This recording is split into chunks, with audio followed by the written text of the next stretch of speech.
Vamos lá, meus irmãos, vamos abrir nossas Bíblias em Atos, capítulo 5. A gente teve uma troca de agenda aí, né? Por conta do nosso encerramento da campanha de missões estaduais. E esse sermão que era para ser pregado no domingo retrasado acabou ficando para hoje. E aí, na semana passada, os irmãos ouviram um ótimo sermão do irmão Michael, né? Em Atos 6. Então hoje a gente volta um pouquinho e vamos terminar esse capítulo 5 de Atos. Nós vamos ler inicialmente dos versos 12 até o 16. E à medida que o sermão for avançando, a gente vai lendo e explicando mais alguns versículos. Atos capítulo 5, verso 12 até o 16. Quem achou, se coloque de pé em reverência à palavra do Senhor. Diz assim: os apóstolos realizavam muitos sinais e maravilhas entre o povo. Todos os que creram costumavam reunir-se no pórtico de Salomão. Dos demais, ninguém ousava juntar-se a eles, embora o povo estivesse em alto conceito.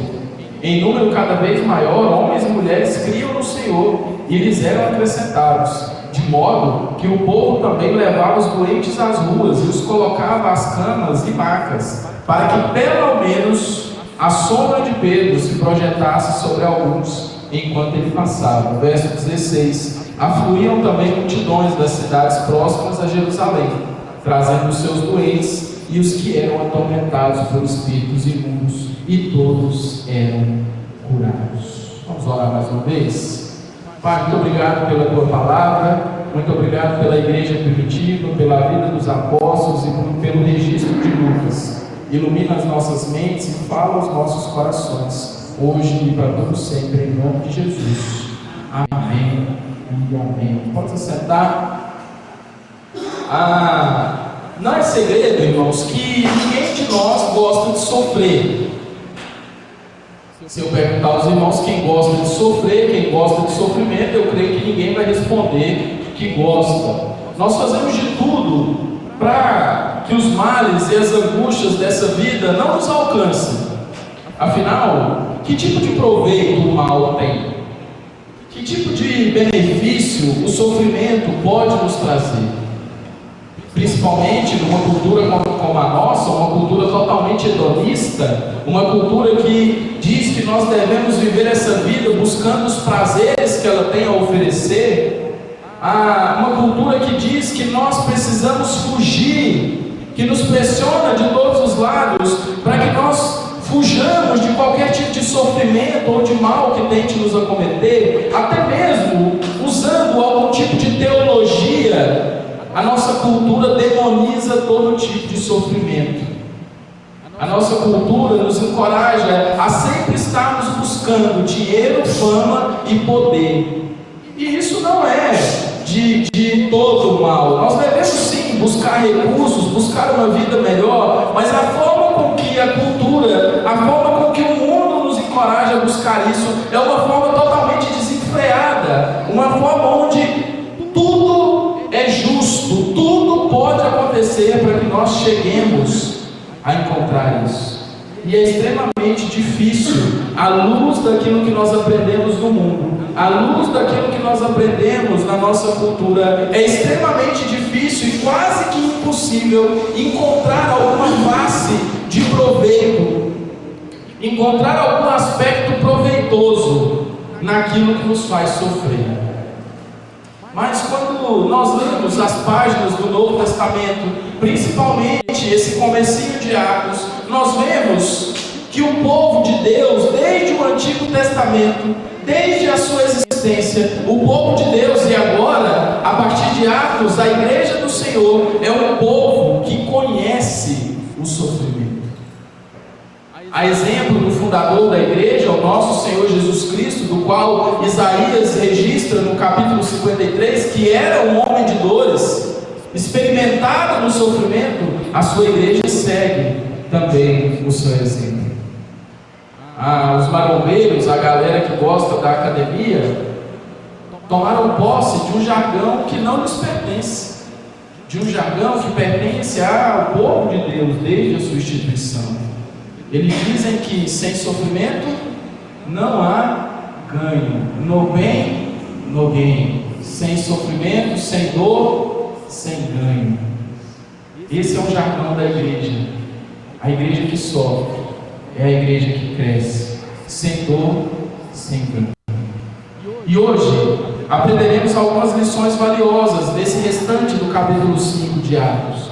Um capítulo cheio de perseguição, cheio de violência e sofrimento, mas um capítulo também banhado de uma fidelidade genuína e de uma graça derramada sem medida pelo Senhor em sua igreja.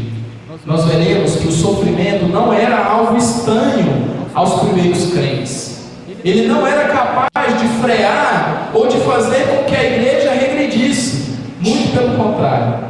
Veremos que o sofrimento era, e não só era, mas como continua sendo, uma ferramenta poderosa nas mãos de Deus para o avanço da igreja e o avanço do reino no qual Ele governa. E nós vamos fazer isso em 3 pontos. O primeiro ponto: o sofrimento é uma ferramenta de Deus para purificar o seu povo. Nós acabamos de ler os primeiros versos aí da nossa perícope, do 12 ao 16, e nesse trecho podemos notar que a oração feita pelos discípulos, você vai se lembrar, nós falamos sobre isso, no final do capítulo 4, a igreja, depois de que Pedro e João são perseguidos, eles se colocam a orar, e no finalzinho ali eles vão pedir: Senhor, dá-nos coragem para pregar o teu evangelho, continua a fazer sinais e maravilhas no meio do teu povo. E quando nós lemos esses versos, nós vemos que aquela oração no final do capítulo 4, ela é instantaneamente atendida. Assim que os discípulos oram, assim que eles finalizam a oração dizendo amém, o Espírito Santo toma aquele povo, enche-os de coragem e eles saem a pregar o evangelho. O evangelho continua a ser pregado, os apóstolos continuavam a fazer sinais e maravilhas, e isso levava pessoas a viajar longas distâncias, com a esperança de que pelo menos pudessem ser atingidas pela sombra de Pedro, e assim fossem curadas. Queridos, a gente lê isso hoje, eu não sei os irmãos, eu fico imaginando essas coisas, essas cenas, principalmente esses milagres, e eu fico impressionado. A gente não vê isso acontecer de forma genuína e real hoje em dia. Nós não vemos alguém andando e uma pessoa que passa pela sombra dela ser instantaneamente curada. Você pode dizer que a gente vê isso na televisão, mas me desculpem os irmãos, para mim aquilo não passa de um mero teatro, de uma enganação. Eu ainda creio que os dons do Novo Testamento acontecem hoje, mas não acontecem todos os dias e todas as horas como nas páginas do Novo Testamento. É evidente que enquanto a igreja ia sendo formada, Jesus provava através dos dons e talentos, provava através dos milagres que continuava vivo. Isso não era, o que estava acontecendo aqui, irmãos, não era uma coisa estranha. Eu fico surpreso, os irmãos podem ficar surpresos, mas Pedro, João e os apóstolos não ficavam, porque eles estavam acostumados a ver aquilo acontecer. Eles estavam ali quando a mulher tocou o Senhor Jesus e o seu fluxo de sangue cessou. Eles estavam ali quando outros foram curados. Eles estavam ali quando demônios eram expulsos. Aquilo podia os impressionar, porque era algo extraordinário, mas eles estavam acostumados a ver isso. Isso apenas prova que o poder com que Jesus operava ainda opera através dos apóstolos, e isso nos mostra que Jesus não ficou no túmulo, Ele está vivo e continua a operar os seus sinais e maravilhas. Uma outra coisa que me chama a atenção nessa parte do texto é que, apesar de o povo ter uma grande admiração pela igreja, apenas os crentes participavam das reuniões. Aqueles que não criam não tinham coragem o suficiente para serem associados a crentes. Isso se deu por conta do capítulo do que pregou o pastor Milton, se lembra?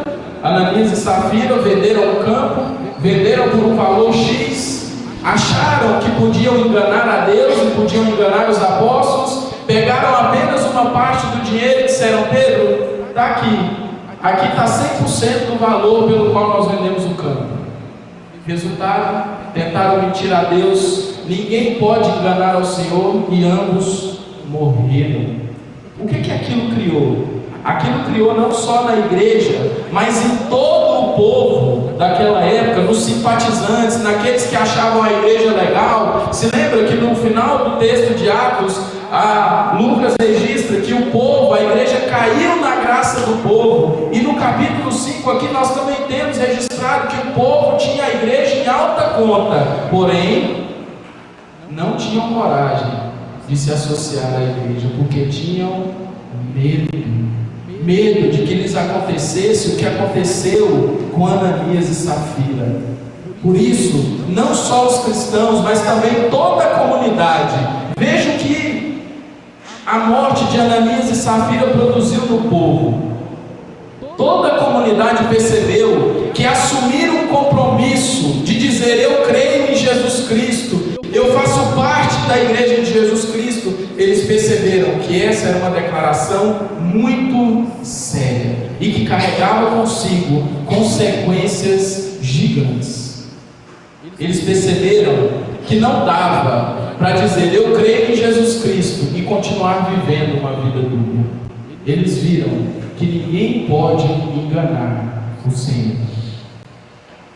Isso, queridos, nos chama a atenção, a nossa responsabilidade como igreja. Hoje os meninos na classe de novos membros aprenderam que a assembleia de uma igreja batista, ela é soberana. Todas as decisões são tomadas em assembleia. Não há nada que aconteça sem que a assembleia aprove. A assembleia é quem contrata, a assembleia é quem demite, a assembleia é quem diz onde o dinheiro vai ser gasto e onde ele não vai ser. E esse texto nos mostra a responsabilidade que nós temos como igreja. Veja, muitos vivem nos dias de hoje uma vida dúbia dentro da igreja, ou como alguns apelidaram, são crentes Raimundo, um pé na igreja e outro no mundo. Pessoas assim não compreenderam a seriedade que está envolvida em confessar a Cristo e fazer parte da sua igreja. E muito disso, queridos, é culpa nossa, é culpa da igreja que afrouxou as cordas da disciplina, seja por preguiça de tocar em alguns assuntos delicados, seja por preguiça de chamar alguns irmãos e mexer em algum tipo de vespeiro pecaminoso, ou seja por medo de perder algum tipo de irmão influente, ou de perder algum tipo de recurso que aquele irmão possa dar à igreja. A igreja deixou de disciplinar as pessoas pelos seus pecados. E por disciplinar, eu não quero dizer apenas colocar para fora, apenas excluir, não! Por disciplinar, eu quero dizer a disciplina bíblica, que começa com uma conversa um a um. Começa com chegar em um irmão e dizer: irmão, eu descobri que o irmão está em pecado e eu quero te ajudar. E caso aquele irmão não queira ser restaurado, você chama 2 e vão lá 2 ou 3 com ele. Caso ele ainda resista, você leva à assembleia da igreja. E caso depois da repreensão da igreja ele ainda continue, aí sim e só assim nós chegaremos a uma disciplina cirúrgica que seria a exclusão. Vejam, queridos, o quanto isso é importante. Enquanto em Atos nós temos descrentes com medo de serem confundidos com os crentes, com medo de serem associados aos crentes, porque não conseguiam levar uma vida santa. Nos nossos dias nós temos pessoas rapidamente, todos os dias, se assumindo cristãs, sem um estilo de vida bíblico, sem uma busca por santidade, sem sequer abandonar os seus pecados, e fazem isso aos montes, sem nenhum tipo de pudor, sem nenhum tipo de vergonha, buscando apenas os seus próprios interesses, buscando fama, dinheiro e poder, tudo aquilo que a cultura diz que nós precisamos. Mas preste atenção numa coisa. Eu não estou querendo dizer que a nossa igreja, e principalmente os nossos cultos públicos, devam ser frequentados apenas por crentes. Não é isso. A porta da nossa igreja está e sempre estará aberta a todos aqueles que desejam ouvir sobre o Filho de Deus. A todos aqueles que procuram a Jesus, aquela porta nunca se encontrará fechada, ela sempre estará aberta. O meu alerta aqui é para você, crente, e principalmente para você, membro dessa igreja. Quando você se compromete com Jesus, você se compromete a levar uma vida de acordo com aquilo que viveu, com aquilo que estabeleceu e com aquilo que ensinou o nosso Senhor enquanto viveu. E aqui vai um alerta aos nossos candidatos, a novos membros. Esse é o estilo de vida que um membro de uma igreja precisa levar. Um estilo de vida parecido com o de Jesus. Um estilo de vida que traz as suas consequências, que requer de nós abandono e que muitas vezes vai trazer sofrimento. Não pense que o pessoal festejou a morte de Ananias e Safira. Doeu. Foi um golpe sofrido. A igreja sofreu. Mas foi necessário para que o povo aprendesse que seguir a Jesus exige temor, compromisso e santidade. A poda do mal, através da morte de Ananias e Safira, produziu um fruto muito bom, uma membresia realmente transformada e que estava disposta a assumir os custos da vida com Jesus. O estilo de vida da igreja primitiva fechava a porta para os covardes, para aqueles que tinham medo de santidade, para aqueles que não queriam viver uma vida santa de renúncia, mas ela escancarava as suas portas para os eleitos que queriam assumir uma vida com Jesus. E que nós busquemos, meus irmãos, cada dia mais purificar a nossa igreja, ajudando aqueles que estão em pecado, auxiliando os nossos irmãos, sendo uma mão estendida para aqueles que se encontram em dificuldade, mas ao mesmo tempo procurando nós mesmos vivermos uma vida santa, mesmo que a santidade venha por meio do sofrimento. No segundo ponto, o sofrimento é uma ferramenta que Deus usa para julgar o mal. E aí eu peço licença aos irmãos para ler apenas do verso 21 ao 32, porque a leitura é extensa, mas eu vou falar sobre todos os versos. Tendo levado os apóstolos, apresentaram-os ao Sinédrio para serem interrogados pelo sumo sacerdote, que lhes disse: demos ordens expressas a vocês para que não ensinassem neste nome. Todavia, vocês encheram Jerusalém com a doutrina e nos querem tornar culpados do sangue deste homem. Verso 29, Pedro e os apóstolos responderam: é preciso obedecer a Deus do que os homens. O Deus dos nossos antepassados ressuscitou Jesus, a quem os senhores mataram, suspendendo-o no madeiro. Deus o exaltou, colocando-o à sua direita, como príncipe e salvador, para dar a Israel arrependimento e perdão de pecados. Nós somos testemunhas dessas coisas, bem como o Espírito Santo que Deus concedeu aos que lhe obedecerem. Ouvindo isso, preste atenção nisso, irmãos. Ouvindo isso, eles ficaram furiosos e queriam matar os apóstolos. Movidos pela inveja, os líderes religiosos prendem os apóstolos. Isso já aconteceu uma vez, lembra? Capítulo 3, os apóstolos são presos. Daquela vez apenas Pedro e João. Dessa vez não. Dessa vez foi a galera toda, inclusive Matias, que tinha acabado de se tornar um apóstolo e já enfrentou uma cadeia. Dessa vez, diferente da outra, eles não são presos na cadeia do pátio do templo, que era uma cadeia onde ficava temporariamente. Dessa vez eles são presos na prisão pública. Ali estão os apóstolos, junto de todos os outros tipos de criminosos. Durante a noite, um anjo visita os apóstolos na prisão. os liberta e ordena que se dirijam ao templo e continuem pregando. Pela manhã, o Sinédrio então se reúne e manda que busquem os apóstolos na prisão. Mas, para surpresa de todos, a prisão estava perfeitamente tranquila.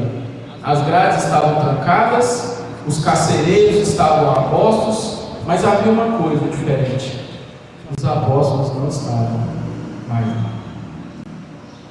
Enquanto se perguntava o que havia acontecido, alguém chegou e relatou àqueles homens que aqueles que eles tinham prendido estavam no templo pregando o evangelho de novo. O sumo sacerdote e seus aliados pensavam que podiam estancar o fluxo da obra de Deus. Eles não conseguiam perceber que Deus é quem estava protegendo os apóstolos e usando o próprio Sinédrio, usando todas as suas artimanhas, usando todo aquele sofrimento e toda aquela situação terrível que estava acontecendo para impulsionar a pregação do Evangelho. Aqueles homens, queridos, não compreendiam que nenhum dos seus esforços humanos, quer fossem ameaças, prisões ou açoites, nada nem ninguém poderia e nada nem ninguém pode parar a igreja do Senhor. Os apóstolos então são trazidos de volta e interrogados. O sumo sacerdote se dirige a eles e diz: olha, nós demos ordens expressas para que vocês não pregassem mais sobre este homem aqui, mas vocês estão fazendo o contrário. Vocês continuam pregando e querem nos tornar culpados do sangue de Jesus. Aliás, do sangue deste homem, porque no texto eles não se referem ao nome de Jesus. Pedro, sempre Pedro, né? Mais uma vez Pedro é o porta-voz do mundo. E Pedro diz: é preciso obedecer antes aos homens do que antes a Deus do que aos homens. Veja, Pedro está diante de doutos da lei. Eles sabiam, eles não podiam refutar o argumento de Pedro. O que aqueles estudiosos do Velho Testamento iriam dizer? Não, Pedro, é melhor você respeitar, é melhor você obedecer a gente do que a Deus. E Pedro então pregará mais uma vez o mesmo sermão desde Atos 2. Pedro mostra que sim, aquele Sinédrio era culpado diretamente pela morte de Jesus. E Pedro diz: vocês o condenaram e o suspenderam no madeiro. Mas Pedro também diz que Deus, o Deus dos antepassados, tanto de Pedro quanto do Sinédrio, foi quem ressuscitou e exaltou Jesus para proporcionar arrependimento e perdão de pecados a Israel. Mesmo assim, com o Evangelho pregado uma segunda vez, diretamente a eles, não é a primeira vez, irmãos, que o Sinédrio ouve Pedro pregar. No capítulo 3, Pedro pregou o mesmo sermão para os mesmos homens, pela segunda vez, e mesmo com oportunidade de arrependimento diante deles. O verso 33 que nós lemos diz que aqueles homens se enfureceram e queriam matar os apóstolos, o que só não aconteceu por conta da intervenção de Gamaliel. Veja, o evangelho pregado àqueles homens não foi um bálsamo. À medida que Pedro pregava, mais crescia a raiva e a fúria. Você já bateu o pé para um cachorro preso? Um cachorro bravo? Era aquilo que estava acontecendo.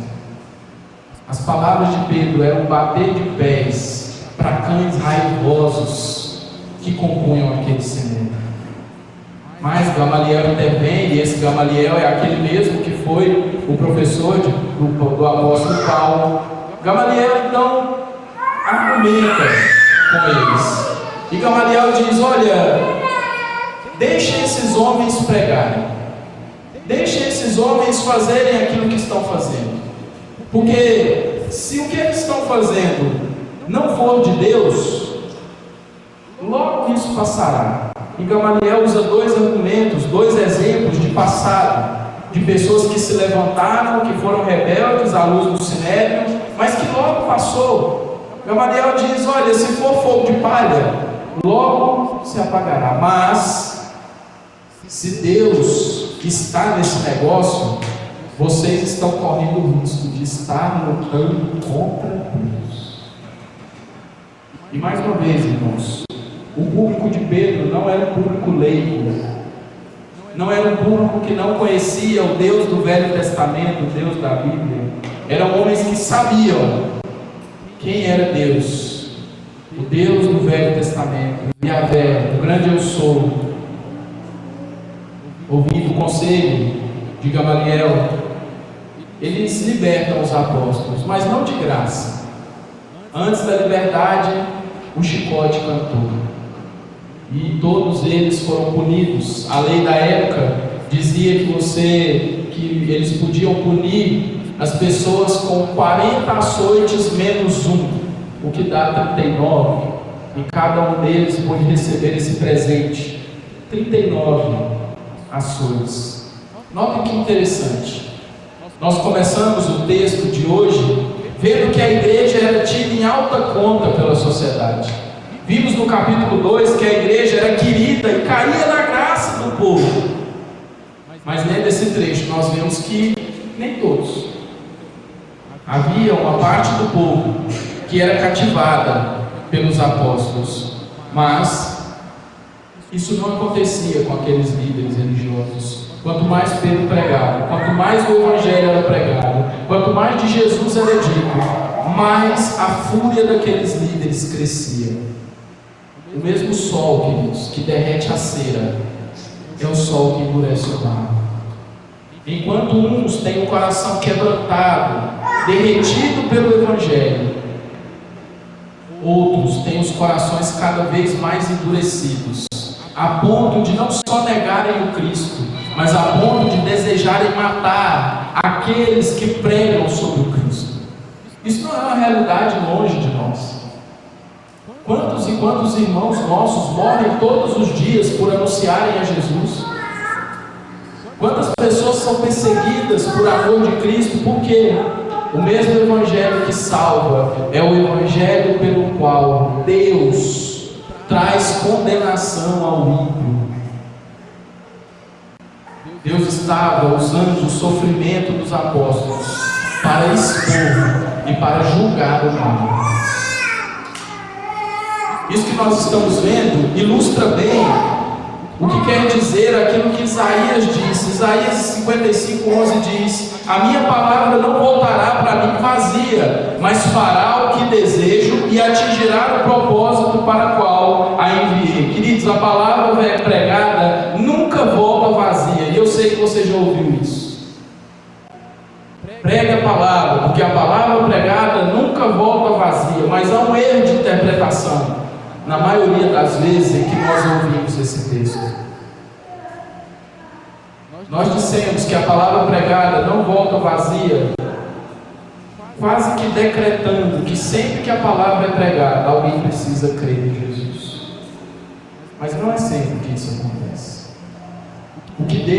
Porque essas palavras são as palavras do próprio Deus, reveladas a Isaías e registradas por ele, quer dizer é que a palavra sempre exigirá dos seus ouvintes uma resposta. Acho que eu nunca deixei de pregar, acho que eu nunca deixei de fazer um apelo ao final do meu sermão, aqui nessa igreja. Eu sempre digo: creia em Jesus hoje. A palavra nunca voltou vazia. Jovem, mas nunca ninguém se levantou. Cada um deu a sua resposta. A palavra não voltará vazia, ela exigirá dos seus ouvintes uma resposta. E sim, essa resposta pode ser: Jesus, eu não te quero. Essa resposta pode ser negativa. Essa resposta pode ser a mesma resposta do Sinédrio, de querer matar aqueles que falam de Jesus. Isso acontece, meus irmãos, todos os dias, a todo momento.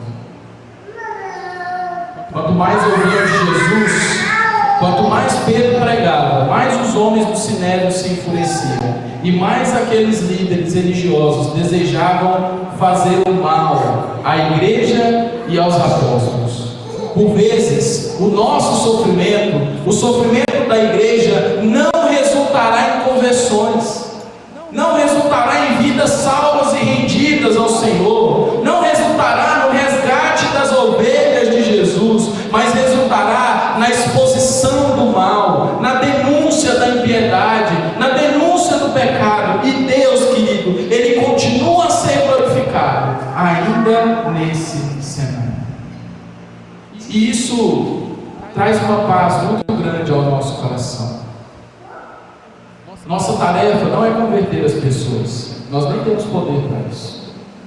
A nossa tarefa se resume a pregar de forma fiel e corajosa o Evangelho de Jesus Cristo, a convidar as pessoas ao arrependimento, dizer como Pedro disse: arrependam-se hoje dos seus pecados, para que haja salvação. A nossa tarefa é pregar o Evangelho. Se ele será usado para a salvação ou para a denúncia do mal, isso compete apenas a Deus. E Ele é glorificado, tanto em Atos 2 e 3, quando Pedro prega e milhares de pessoas se convertem, mas Ele também é glorificado quando o Sinédrio não ouve o Evangelho e Pedro denuncia: vocês precisam se arrepender dos seus pecados. O sofrimento da igreja, o sofrimento do povo de Deus é usado para denunciar o pecado e a morte. Caminhando para o fim, o terceiro ponto: o sofrimento é uma ferramenta de Deus para impulsionar a igreja. Veja comigo o verso 41 e 42. Diz assim: os apóstolos saíram do Sinédrio alegres. Você não leu errado. Os apóstolos saíram do Sinédrio alegres por terem sido considerados dignos de serem humilhados por causa do nome. 42. Todos os dias, no templo e de casa em casa, não deixavam de ensinar e de proclamar o nome de Jesus. As ameaças, as prisões, a violência produziram o efeito contrário que o Sinédrio queria. O Sinédrio pensava que ia frear a igreja, que ia inibir os apóstolos e refrear a pregação do Evangelho. Mas veja, tudo o que aconteceu impulsionou e encorajou ainda mais os apóstolos, que não saíram dali abatidos, muito pelo contrário, deixaram a cadeia cheia de feridas, mas transbordando de alegria por terem sido considerados dignos de serem humilhados por Jesus. Queridos, veja que cenário maluco. Aqueles homens acabaram de ser açoitados. A mesma quantidade de açoites que Jesus recebeu, eles receberam. E eles saíram dali alegres. Não havia choro, não havia abatimento, não havia senso de desistência. Havia uma plena alegria. A cada prisão, mais disposição. A cada ameaça, mais coragem. A cada açoite, mais alegria. Cristo usa o sofrimento de seus seguidores para fortalecer a fé e impulsionar a pregação do Evangelho. E é exatamente isso que nós temos nesse texto. Toda perseguição, querido, toda injúria, todo sofrimento dos apóstolos serviu para uma coisa: o Evangelho foi pregado com mais coragem, com mais volume, com mais intensidade. O texto diz que todos os dias continuavam a se reunir. Aonde? No templo, onde haviam sido presos, e de casa em casa. E o Evangelho ia sendo pregado. Após todo o mal sofrido pelos apóstolos, nenhum deles ficou triste, e muito menos com vontade de abandonar a igreja e a obra de Cristo. Pelo contrário, todo aquele cenário encheu-os de alegria por terem sido considerados dignos de serem humilhados por causa de Jesus. Isso é um tanto quanto estranho para nós. Nós vivemos um dia um momento de teologia da prosperidade, de teologia do coach, que ensina que todo sofrimento é apenas um castigo de Deus por algum pecado que nós cometemos. Essa teologia não mede esforço para nos convencer que nós somos cabeça e não cauda, e por isso Deus é obrigado a nos conceder as melhores coisas, e tudo sempre em abundância. E aí nós precisamos nos lembrar das palavras do apóstolo Paulo. Paulo diz em Romanos 8,17 que nós sim somos herdeiros de Cristo, herdeiros da sua glória, mas também herdeiros dos seus sofrimentos. Paulo vai dizer: não me molestem, porque eu trago no meu corpo as marcas de Jesus Cristo. Com isso, queridos, preste atenção nisso. Eu não quero dizer que você deva sair por aí buscando situações difíceis, tá?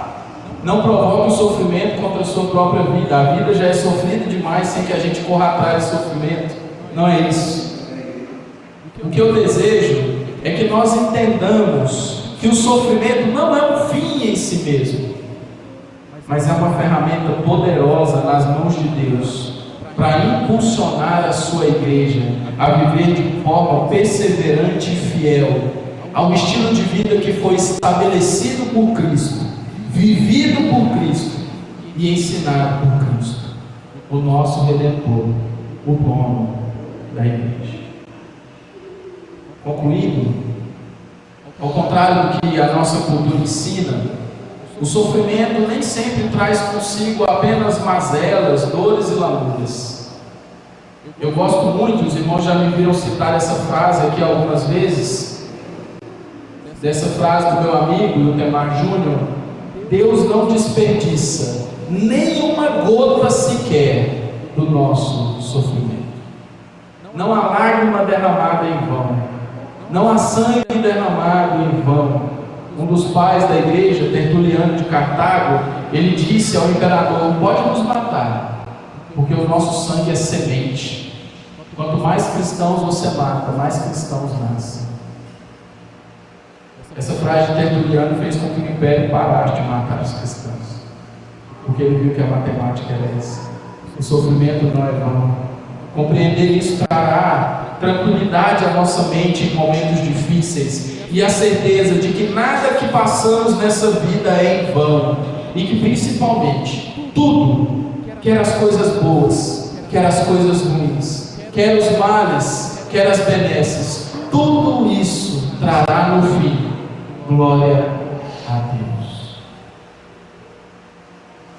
Pedro, nos versos 30 e 31, ele diz que Jesus foi morto, mas que Deus o ressuscitou e o exaltou como príncipe e salvador, para um motivo: para que houvesse a possibilidade de salvação e perdão de pecados. Talvez você que está aqui me ouvindo nessa noite ainda não creu em Jesus.